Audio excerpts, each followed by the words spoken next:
الحمدللہ تمام تعریف اللہ کے لیے ہے جس نے با توفیق لوگوں کے دلوں میں عزم و ہمت کے خزانے ودیت کیے۔ میں اس پاک ذات کی حمد کرتا ہوں کہ اس نے ہر اہم کام میں مدد کی، اور میں گواہی دیتا ہوں کہ ایک اللہ کے سوا کوئی معبود برحق نہیں، اس کا کوئی شریک نہیں، اسی کے لیے ہر طرح کا غلبہ اور طاقت ہے۔ اسی نے خیر شروع کیا اور اسے مکمل کیا، اور اسی نے بھلائی کو پھیلایا اور عام کیا۔ اور میں گواہی دیتا ہوں کہ ہمارے نبی محمد اس کے بندے اور رسول ہیں، جو بہترین دین کے داعی اور بہترین امت کی طرف مبعوث ہیں۔ اللہ درود نازل فرمائے آپ پر، آپ کے اہل خانہ اور صحابہ پر، جو عزم و جواں مردی کے مالک ہیں، جنہوں نے کتاب کو بڑی طاقت کے ساتھ پکڑا، اور اللہ بہت زیادہ سلامتی نازل فرمائے جس سے لوبان کی خوشبوئیں مہکیں۔ اما بعد، اے مؤمنو، اللہ سے ڈریں اور نعمت کی تکمیل اور مقصد کے حصول پر اللہ کا شکر ادا کریں، کیونکہ اس کی مدد ہی سے کسی خیر کو پایا جا سکتا ہے، اور اسی کے فضل ہی سے اس کے ثواب کو حاصل کیا جا سکتا ہے۔ اس نے جو کچھ عطا کیا اس کا کوئی روکنے والا نہیں، اور اس نے جو روکا ہے اسے کوئی عطا کرنے والا نہیں۔ اس نے جو جاری کیا اس کا کوئی بند کرنے والا نہیں، اور اس نے جو بند کیا ہے اس کا کوئی جاری کرنے والا نہیں۔ اس کی ذات پاک ہے، ہر خیر اس کے ہاتھوں میں ہے، اور اس کے دونوں ہاتھ داہنے ہیں۔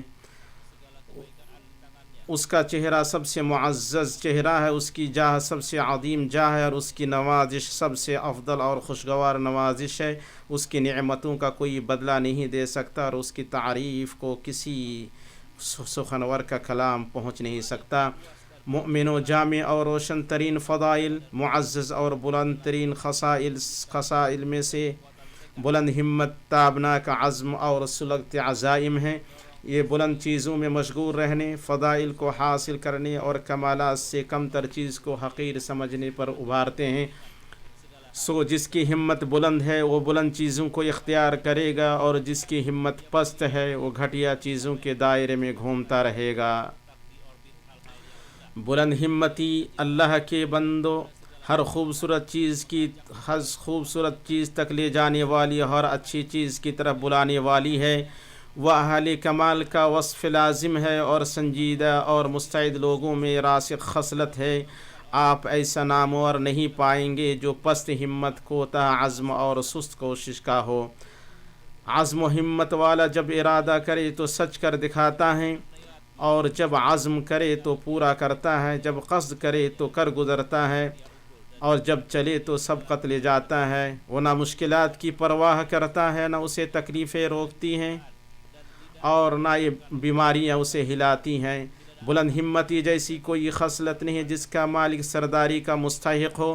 بلند ہمت قوم کا سردار، گھر والوں کا پیشوا، ساتھیوں کا لیڈر اور مجلس کا صدر ہوتا ہے، اور لوگ اس معاملے میں مختلف اقسام اور مختلف طریقوں کے ہیں۔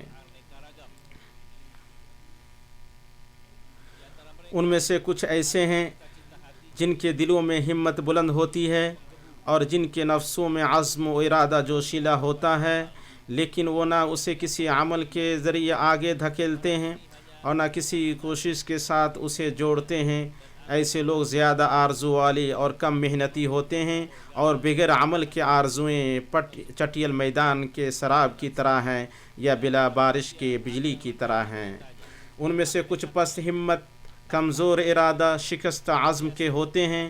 ایسے لوگ گھٹیا کاموں میں مشغول ہوتے ہیں، اور ان چیزوں پر اکتفا کر لیتے ہیں جن پر غیر ذمہ دار چوپائی اکتفا کرتے ہیں۔ وہ نہ کسی کارنامے پر توجہ دیتے ہیں، نہ کسی کار خیر کی طرف گامزن ہوتے ہیں، اور نہ وہ اپنی عقلوں کو چمکانے اور اپنی روحوں کو سیراب کرنے کی امید کرتے ہیں۔ ان کی فکر کھانے پینے اور لذت میں ہوتی ہے۔ اس شکل میں انسان تو ہیں، لیکن حقیقت میں حیوان ہوتے ہیں۔ اور ان میں سے کچھ ایسے ہیں جن کی ہمت بلند، جن کا ارادہ پختہ، اور جن کی کوشش پیہم ہوتی ہے، مگر وہ اپنی ہمت کو کسی خاص باب اور خاص کام میں محصور کر دیتے ہیں۔ ایسے لوگ اچھا کرنے والے ہیں، مگر ہیں کوتاہ۔ لوگوں میں سب سے کامل وہ بندہ ہے اللہ کے بندو جو بلند چیزوں کا ارادہ کرے، ان کی طرف صبح و شام تیز چلے، اس ذات ذوالجلال سے توفیق و ہدایت مانگے جو نفس کو زندگی اور روح کو طاقت دینے والی ہے، اس کی فکر ہر شریف مطلب اور ہر بلند عزت ہو، وہ نہ کمزور پڑے اور نہ کوتاہی کرے۔ پھر اس کی ہمت کی غایت اور عزیمت کی انتہا دل کی درستی، نفس کی بیماریوں کا علاج، مقصد اول کے ساتھ آخرت کا قصد و ارادہ، اور اس کی پوری فکر اس کے اعلیٰ مرتبہ، معزز ترین مقام اور کامل ترین نعمت کے حصول کا پورا عزم و ارادہ ہو۔ اس سلسلے میں نبی کریم صلی اللہ علیہ وسلم نے بلند ہمتی کے بلند درجے کی رہنمائی کرتے ہوئے اور اس کی طرف توجہ دلاتے ہوئے فرمایا،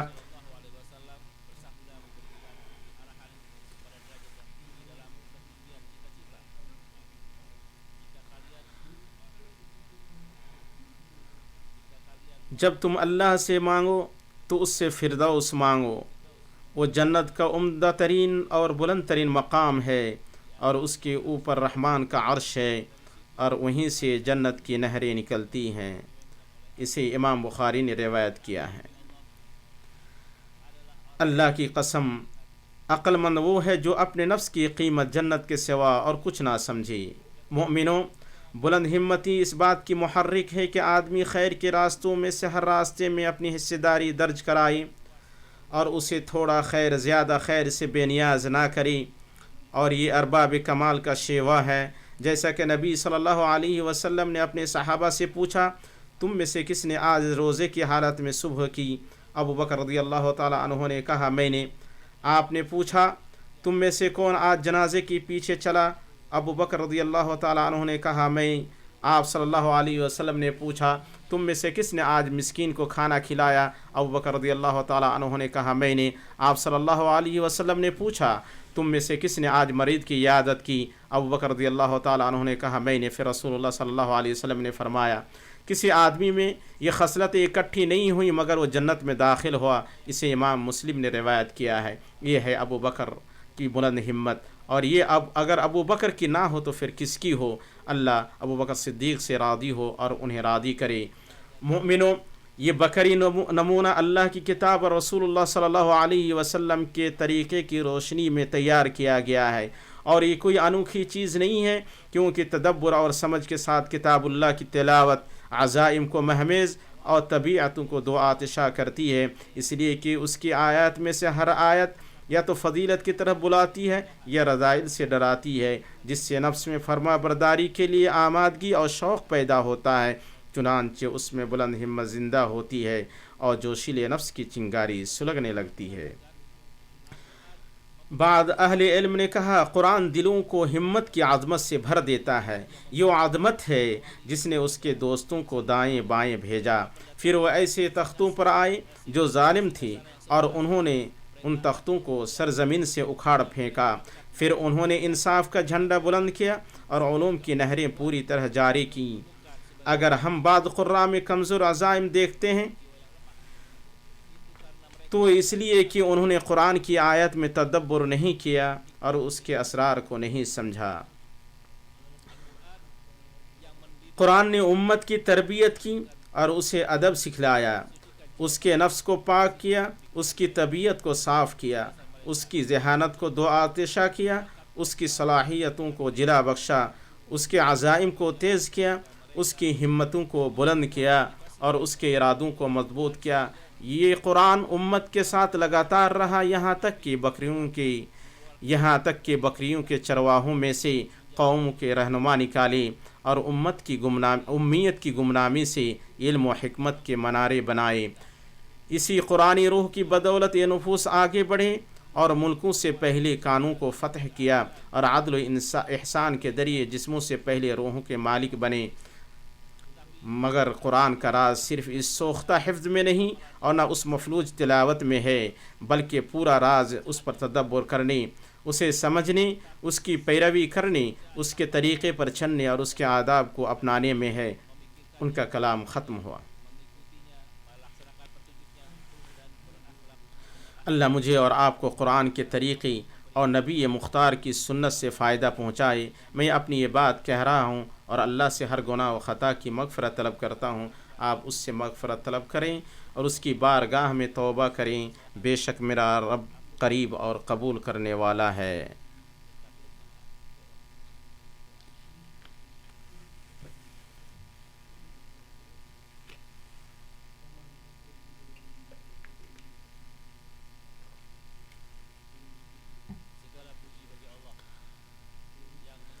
ہر طرح کی تعریف اللہ کے لیے ہے جو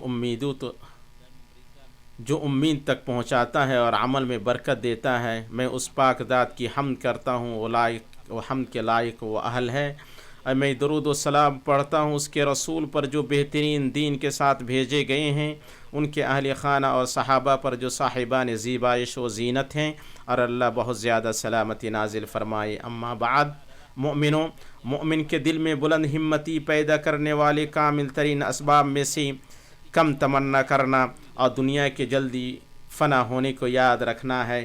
بندہ جب یہ جان جائے اور اس کا یقین کر لے تو بلند چیزوں پر اس کا عزم مرکوز ہو جاتا ہے، چھوٹی چیزوں کو چھوڑ دیتا ہے، بھلائیوں کی طرف آگے بڑھتا ہے اور عزتوں کے حصول کے لیے تیزی دکھاتا ہے۔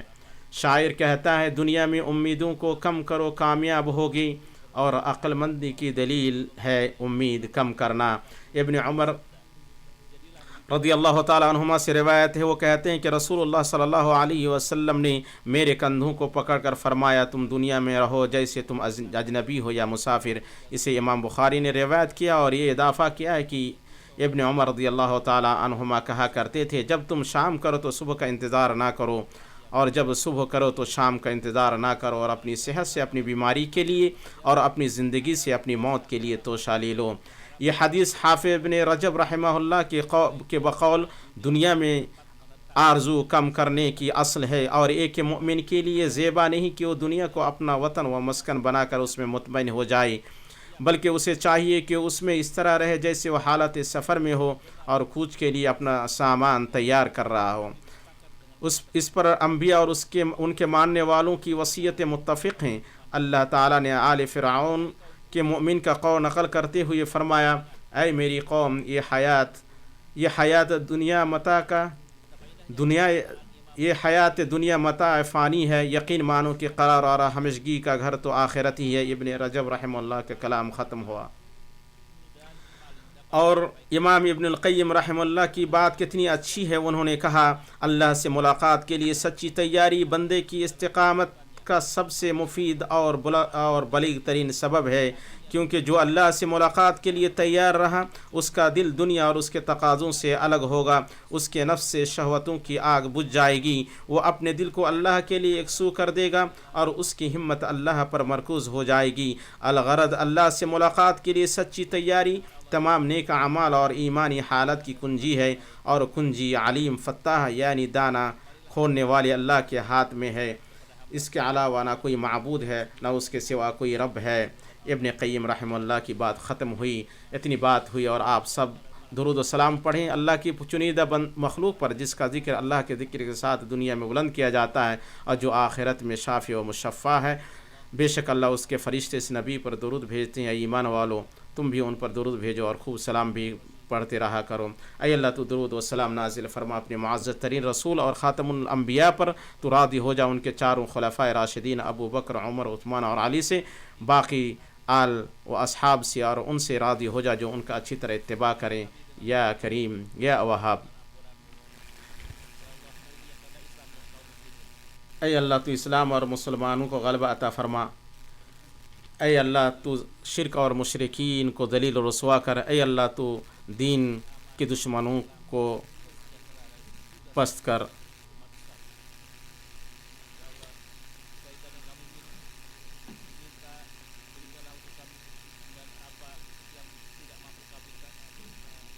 اے اللہ، جو امیدیں ہم سے قاصر ہو گئیں اللہ، اور ہم ان سے قاصر ہو گئے، ان تک ہمیں پہنچا۔ اے اللہ، تو ہمارے امام اور سربراہ کی مدد فرما۔ اے اللہ، تو انہیں توفیق عطا فرما۔ اے اللہ، تو ان کے لیے نیک مشیر مقرر فرما۔ اے اللہ، تو ان کے ولی عہد کی توفیق عطا فرما۔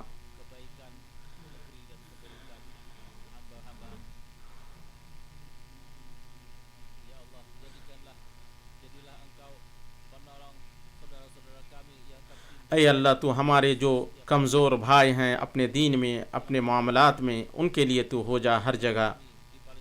اے اللہ تو ان کے لیے مددگار اور معاون ہو جا. اے اللہ سرحدوں پر ہمارے جو صفائی بھائی ہیں ان کی تو مدد فرما. اے اللہ تو ان کے شہداء کو قبول فرما اور ان میں جو زخمی ہیں ان کو شفا عطا فرما. اے اللہ تو ہمیں اس دنیا میں بھلائی عطا فرما اور آخرت میں بھلائی عطا فرما اور آگ کے عذاب سے ہمیں بچا لے. ان اللہ یأمر بالعدل والاحسان وایتاء ذی القربى وینہی عن الفحشاء والمنکر والبغی یعظکم لعلکم تذکرون ولذکر اللہ اکبر. اور اللہ تعالیٰ کا آپ سب شکر ادا کریں. اللہ تعالیٰ آپ کو زیادہ نعمت عطا کرے گا.